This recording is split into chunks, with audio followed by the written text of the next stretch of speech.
Magandang araw, Sir Bordes. Ang kwentong inyong mababasa ay isinalaysay lang ng aking ina noong ito'y nagbubuntis pa lamang sa aking panganay na kapatid, ang aking Kuya Melchor. Bilang respeto sa aking pamilya, itatago ko na lamang ang eksaktong lugar at ang mga taong sangkot sa pangyayari ito para sa kanilang mga pribadong buhay.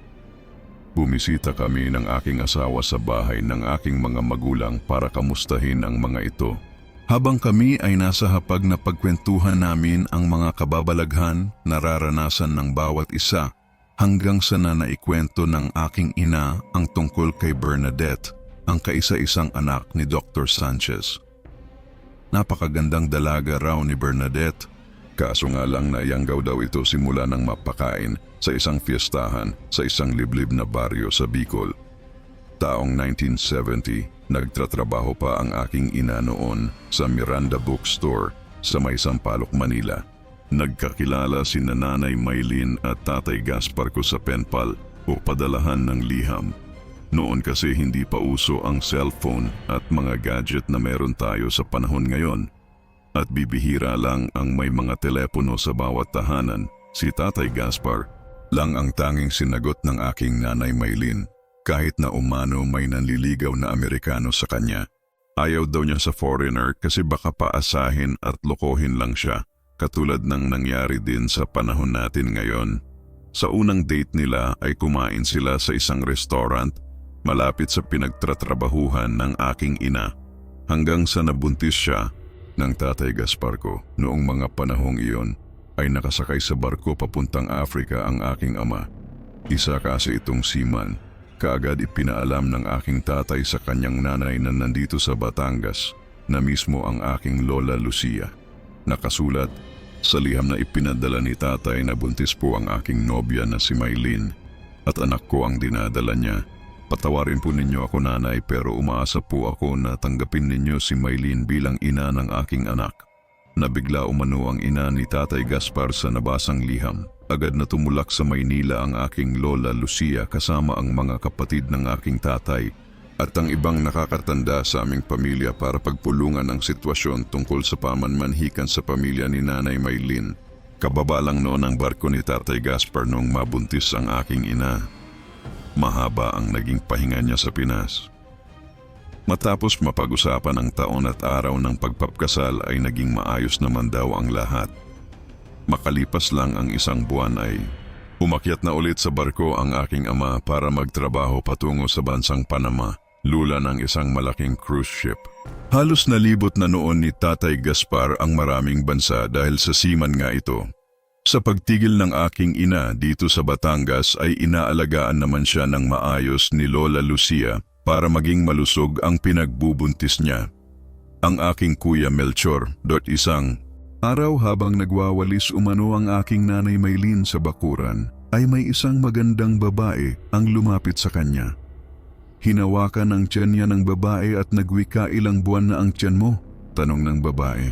"Maglilimang buwan na po." Sagot naman ni inay, "Ang bango naman. Bakit kaya ang babango ng mga buntis?" Napapatanong ng babae sa sarili. Nawerduhan ang aking ina sa mga ikinilos ng babaeng humawak sa kanyang tiyan. Nakita naman ni Lola Lucia na may kausap ng aking ina kaya kaagad niya itong tinawag mula sa lutuang tungko kung saan ito nakatanaw. Kunyaring tinawag ng aking lola si inay para utusan. "Maylin, halika ka muna rito saglit." Sigaw ni Lola. Umalis naman ang babae nang marinig ang boses ng matanda. "Ano ka ba, Maylin? Huwag mo kakausapin ang babaeng yon. Saka pag nagwawalis ka sa bakuran, siguruhin mo nakasarado ang gate. Diyos ko naman, Maylin, mag-ingat ka naman, baka mapano ang bata dyan sa sinapupunan mo." Nag-aalalang wika ni Lola Lucia. "Bakit po, Nay? Mukhang mabait naman po ang babaeng yon." Nagtatakang tanong ni Nanay. "Huwag kang tumingin sa panlabas na anyo, Maylin. Ni hindi mo nga siya kakilala. Dayo lamang siya sa lugar. Malay mo aswang pala siya. Kaya huwag mong papahawakan ang tiyan mo sa mga hindi mo naman kakilala, lalo na hindi ka taga rito." Paliwanag ni Lola. Bahagyang napangiti kahit na naiinis sa aking ina. Tumango lang si nanay sa mga sinabi ng aking abuela. Kinagabihan pagkatapos ng kanilang hapunan ay nagpahangin ang aking ina sa bangko malapit sa puno ng kaimito sa tabi ng mga masitas.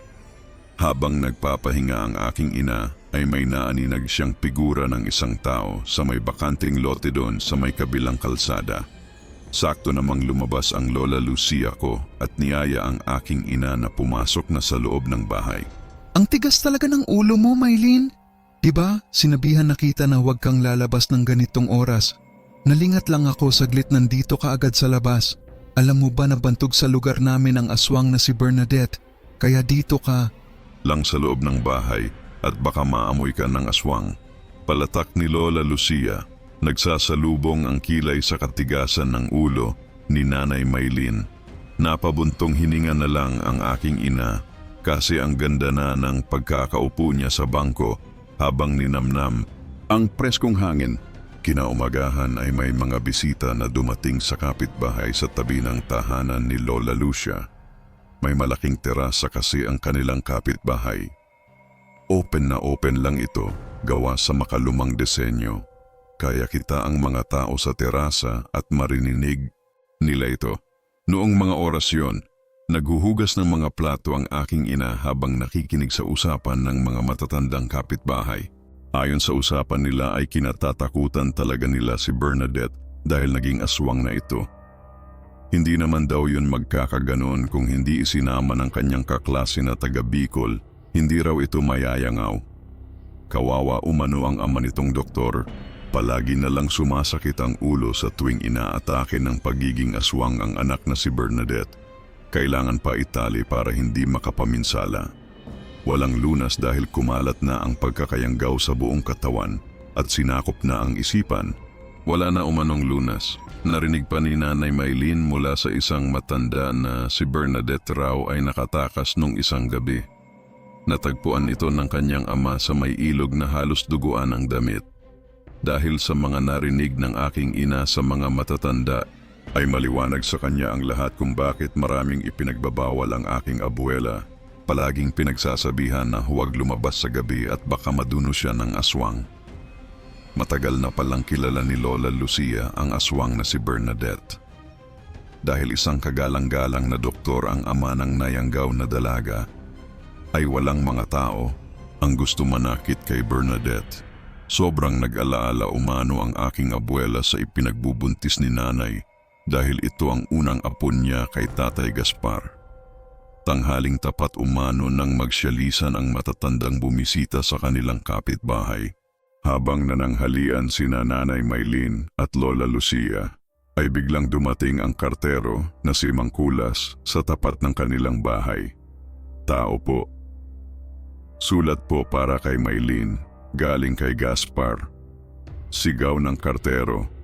Kaagad naman tumayo at lumabas ng bahay ang aking ina, nakangiting kinuha ang sobre sa kartero. Nang makapasok ng bahay si nanay ay ipagpatuloy muna niya ang naudlot na tanghalian bago basahin ang sulat. Nakalakip sa sulat ang padalang pera ni Tatay Gaspar. Matagal nang kakilala ni Lola si Mang Kulas kaya malaki ang tiwala nila rito. Kinagabihan umalis ang Lola Lucia ko at nagpunta sa patay na kaanak at mag-isang naiwan si Nanay Maylin. Wala itong kasama. Ngunit nagbigay naman ng babala si Lola na isarado ang mga pinto at bintana. Sa inip ni nanay at dala pa ng maalinsangang pakiramdam ay hinayaan lang ni ina buksan ang isang bintana sa sala. Naupo ito sa kulumpyo sa harap mismo ng bintana na gawa sa kapis. At habang nagpapahangin at nagpapahinga ay bigla niyang nasipat ang pag-uga ng mga sanga ng kaimito. Mula sa mga sanga na aninag niya ang nag-aalab na ilaw na galing sa nanlilisik na mga mata ng isang figura ng tao. Nanlaki at namilog ang mga mata ni Nanay Maylin. Nilamon ng takot nang makita ang sabog na buhok ng nilalang. Nagbabaga ang mga mata, mahahaba at matutulis ang mga kuko at ngipin. Tumayo ang aking ina at nagmamadaling isinara ang bintana at humingi ng tulong sa mga kapitbahay gamit ang pagsigaw, tulong, tulong. May aswang sa puno ng kaimito, sigaw ni nanay sa katabing bahay ng mag-asawang matanda. Narinig naman ito ng kapitbahay at pinuntahan agad ang aking ina. Nakiusap si Nanay Maylin sa mag-asawa na samahan muna siya habang wala pa ang aking abuela. Dahil nagpunta nga ito sa patay na kamag-anak. Pumayag naman ang mga ito. Wala na rin ng mga oras na iyon ang nilalang sa taas ng puno. Kinabukasan ay kumalat ang pangyayari na naganap nung gabing iyon. Sabi ng ilang kapitbahay na kawala umano kagabi si Bernadette. Nakatakas na naman sa pagkakagapos. Ayon na rin sa sinabi ng amang doktor. Sambit naman ng ilan kung sino-sino ng albularyo ang gumamot sa dalaga, ngunit hindi ito kayang pagalingin. Kwento noon ng aking ina. Habang nagkukumpulan at nagtsitsimisan, ang mga tao ay napadaan umaniyo ang aking lola. Galing ito sa Taal. Sabi ng isang sa mga nag-uumpukan kung ayos lang ba ang aking ina doon sa matandang hiningian ng tulong kagabi ni Nanay. Nagulat si Lola Lucia sa narinig na tsimis. Sinabi pa nga ng isang matanda na dumalok pa nga umano ang aking ina sa isang kapatid ni Tatay Gaspar na babae. Kaya nagmamadaling umuwi si Lola para tignan ang aking ina.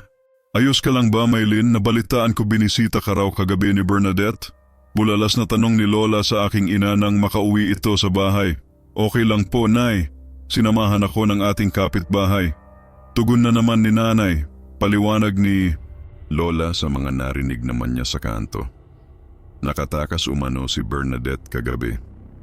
Hinabol ito ng kanyang ama habang lula ng kotse. Kung saan-saan na lang ito hinanap ng doktor para maikulong lang. Tuluyan na raw naging mabangis si Bernadette at masyadong agresibo. Pati ang sariling ama parang hindi nakilala. Kawawa umano ang doktor dahil nag-iisang anak nito si Bernadette. Sa mga sumunod na araw, sinamahan ni Lola Lucia si Nanay Maylin magpa-check up. Aalamin kung maayos at malusog ba ang ipinagbubuntis nito.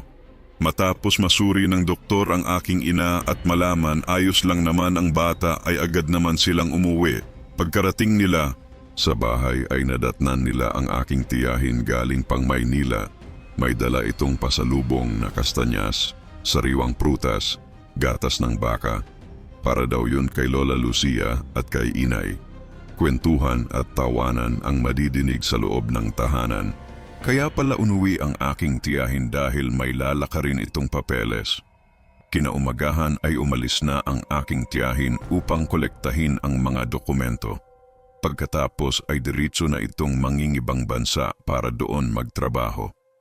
Maaga umalis ang aking tiyahin para makabalik ng Maynila isang gabi.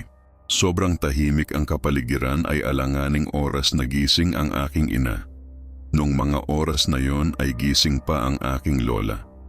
Nakita pa nga ni Nanay na nakaupo sa tumba-tumbang upuan si Lola Lucia nang tumungo siya sa banyo.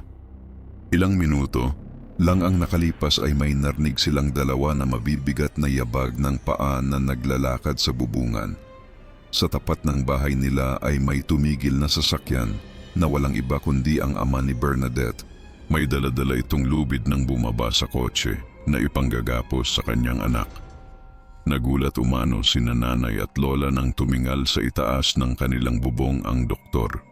Sumigaw at nakiusap na bumaba na ang anak niya. Doon lang nila napagtanto na kay Bernadette nagmumula ang mga kaluskos sa bubungan. Tumalon pababa si Bernadette nang marinig ang tawag ng ama niya. Tumakbo palayo para takasan ang ama. Muling sumakay ang doktor sa kotse at hinabol ang nayanggaw na anak. Awang-awa talaga ng aking lola sa ama ni Bernadette. Halos palagi na lang ito napupuyat sa paghahabol sa anak tuwing nakakatakas at inaaki ng pagkaaswang. Sobrang bait, umano ng doktor. Minsan nagbibigay ito ng libre check-up sa mga bata. Sa mga sumunod na araw ay abala ang lahat para sa papalapit na pista ng mahal na Birheng Fatima sa Barangay Sitio 3. Tulong-tulong ang lahat sa pagkakabit ng banderitas at pag-aayos ng kapisanan sa maliit na kapilya ng mahal na Birhen. Kinaumagahan araw mismo ng kapistahan, ang lahat ay nagkakasiyahan. Merong musiko palaro at pagsapit naman ng gabi ay Santa Cruzan at prosesyon ng mahal na Birhen ng Fatima. Sa gabing yon, ginanap ang luwa sa birhen, magsasayaw ang mga kadalagahan ng bati. Pagkatapos ay may patimpalak ng singing contest. Madaling araw naglalakad ang mga kabataang kalahok ay nadaanan nila ang masukal at magubat na lugar. May napansin silang isang anino ng babae na nakaupo sa gilid ng batuhan malapit sa puno ng balete. Nilapitan nila ito. Aalamin nila kung sino ang nakaupong babae. Nais nilang pauwin ito dahil masyadong delikado sa isang babae ang manatili mag-isa sa bukana ng kakahuyan. Noong makalapit ang grupo ng kabataan ay namilog ang kanilang mga mata sa nasaksihan. Naglilimahid sa dugo ang puting bestida na suot ng babae. Abala ito sa pagkain ng mga lamang loob ng aso. Sa takot ng mga ito ay kumaripas sila ng takbo. Namukhaan nila ang babae at ito ay si Bernadette.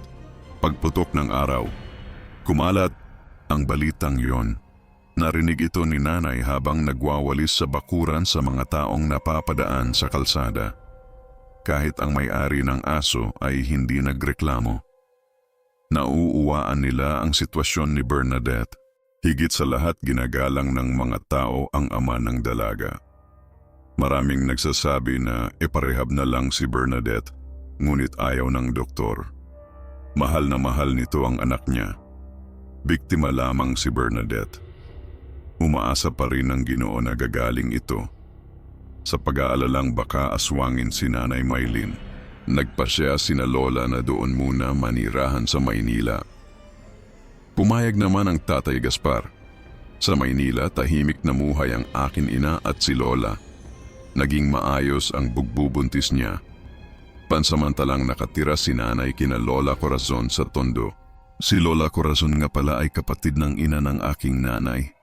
Bata pa lang kasi siya nang maulila na sa mga magulang. Samantalang sa Batangas naman ay kinatatakutan pa rin si Bernadette. Hindi na alam ng doktor kung ano ang gagawin sa anak na Yanggaw na tuluyan ng naging aswang. Halos mabaliw at madepress na ito sa kakaisip. Walang silbi ang siyensya kung dito ito ipapasuri. Wala rin magawa ang mga albularyo. Marahil, wala lang talaga magaling na manggagamot. Dumating sa punto na gusto nang sumuko ng doktor. Ang tingin na ng mga tao kay Bernadette ay salot. Marami na ang nawawalan ng mga alagang hayop. Baka balang araw tao na ang kainin nito.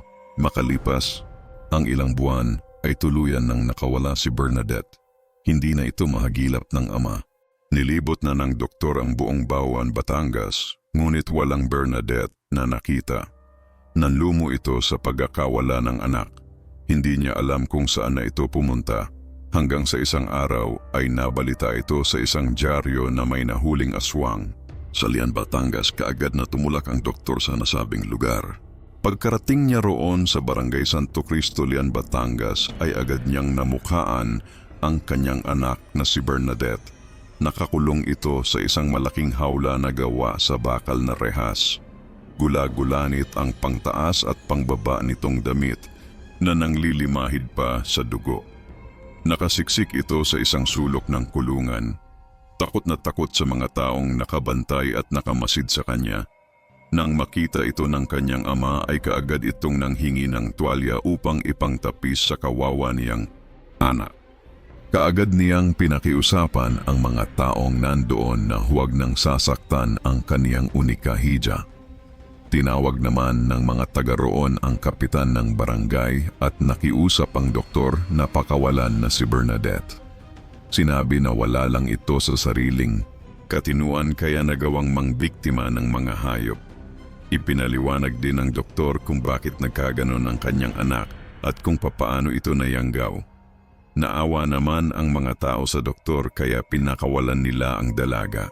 Sinabi na lang ng kapitan kung maaari ikulong ito sa bahay ng doktor para hindi makapaminsala ng iba. Isang gabi, habang dumadagundong ang malakas na kulog at kidlat, ay inatake na naman si Bernadette ng pagkaaswang. Pinilit makawala sa pagkakagapos. Dahil sa higpit pagkakatali ay nabigong makatakas. Nagmakaawa ito sa ama na pakawalan siya. Halos madurog ang puso ng doktor dahil alam niyang kumakalam ang sikmura nito. Maraming pasa sa kamay at paa dulot ng nakapulupot na lubid. Bumababa ang doktor sa basement at nanalangin na sana bumalik na sa normal ang anak niya at makahanap ng isang magaling na albularyo. Humingi pa ito ng tawad sa yumanong asawa dahil napabayaan nito ang kanilang anak. Dulot ng depression, sumagi sa isip ng doktor magpatiwakal. Naglagay ito ng lubid sa kisame para magbigti. Akmang magpapakamatay na ang doktor ay bigla nitong narinig ang malakas na katok sa pinto. Hindi natuloy ang kanyang pagpapakamatay. Tumungo ito sa kanilang sala. Nung buksan ang pinto, bumungad sa harapan niya ang albularyo na nagmula pa sa Aklan na kasalukuyan noon nagbakasyon sa Batangas. May nagmagandang loob na kalugar nila. Agad nilang pinuntahan si Bernadette sa kwarto kung saan ito nakakulong. Bago simulan ang panggagamot, kinusap muna ng masinsina ng albularyo ang doktor. Sinabing bihira lang may gumaling sa mga nayayanggaw, lalo na kung kumalat na ang isinaling punla. Pero susubakan pa rin ng manggagamot ang buong makakaya mailigtas ang dalaga. Kung anuman ang mangyari, dapat nakahanda na ang Ginoo sa mga mangyayari. Maaari umano mamatay si Bernadette. Kapag hindi nito kinaya ang sakit, nagsimula ng mag-orasyon ng albularyo. Pinainom ng katas ng kalamansi na inihalo sa langis na may maraming pulbos ng halamang ugat. Sa pilitan pinainom ang dalaga, umusok pa nga ang lalamunan nito. Ilang minuto ang makalipas, may itim na bagay na isinuka si Bernadette. Malapot na itim na likido na may sariling buhay. Sobrang baho umano nito. Makalipas ang ilang araw na gamutan ay biglang gumaling si Bernadette. Ngunit naghihina ito at bumagsak ang katawan. Palaging walang ganang kumain. Kaunti rin uminom ng tubig. Palaging matamalay at nakahilata sa kama. Dumating sa punto, naging butot balat ang katawan ni Bernadette. Nakawala man sa pagkakayanggaw ang dalaga. Labis naman na apektuhan ang katawan. Pautal-utal pa umano ito nagwika sa ama na hindi na niya kaya. Aniya, gusto na umano magpahinga, gusto na nito mamatay. Tila para na itong nagdideliryo. Dahil isa siyang doktor ay sinubukan niyang suriin ang anak kung ano ba talaga ang sakit nito na hindi niya mahanapan ng kasagutan. Ngunit sa mga oras na iyon ay tuluyang bumigay ang katawan ni Bernadette. Binawian na nga ito ng buhay. Mahirap man para sa isang ama, ngunit kailangan niya ito tanggapin. Ang anak na niya mismo ang nagsabing pagod na itong mabuhay. Kumalat ang balita na patay na si Bernadette. Marami ang nalungkot at may ilan namang natuwa. Matapos maiburol si Bernadette, ay ibinenta ng doktor ang bahay at mga ari-arian. Pumunta ito sa Amerika at doon permanteng nanirahan. Nais niyang kalimutan ang mga masasamang alala sa dating bahay kung saan dumaas ng paghihirap ang kanyang anak na si Bernadette. Nalaman ko ito lahat kay Nanay Maylin na naikwento rin sa kanya ni Lola Lucia nung bumalik ito sa Batangas. Sir Bordes, hanggang dito lang po ang aking kwento patungkol kay Bernadette. Ito lang ang mga nalaman kong impormasyon tungkol sa kanya mula sa aking ina. Maraming salamat Sir Bordes sa pagbabasa ng isinulat kong liham. Lubos na gumagalang at nagpapasalamat ang inyong masungid na taga-subaybay, Marta ng Batangas. Kung nagustuhan nyo ang ating kwento, maaari sana mag-subscribe, like and share na din. Maraming salamat po.